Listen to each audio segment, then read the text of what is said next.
फुलेंना गुरु मानणारे doctor Babasaheb Ambedkar जर विधान भवनावरती पहिला मोर्चा कुणाचा घेऊन गेले असतील ना, तो अस्पृश्यांचा नव्हता, तो कुठल्या राजकारणाचा नव्हता.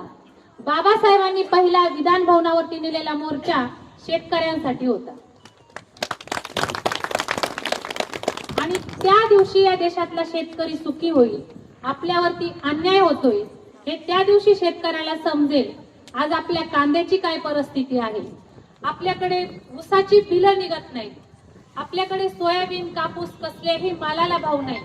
आपला शेतकरी इतक्या टेम्परेचर मध्ये 40, 45, 50 ला टेम्परेचर गाठायला गेले असल्या उन्हामध्ये कष्ट करतोय. त्याच्या कष्टाचा त्याला पुरता मोबदला या ठिकाणी मिळताना दिसत नाही.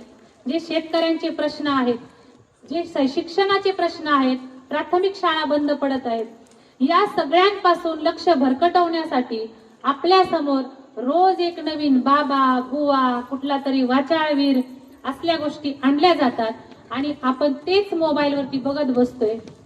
आपले मूळ प्रश्न आपण ते विचारायला तयार नाही की आमच्या हमी भावाचं काय झालं, आमच्याकडे हॉस्पिटल होणार होतं त्याचं काय झालं, आमच्या मुलांना शिक्षण मिळणार होतं, चांगले कॉलेजेस होणार होते त्याचं काय झालं. हा प्रश्न आपण व्यवस्थेला विचारत नाही, कारण आपण सुद्धा विकले गेलेले मतदार आहोत.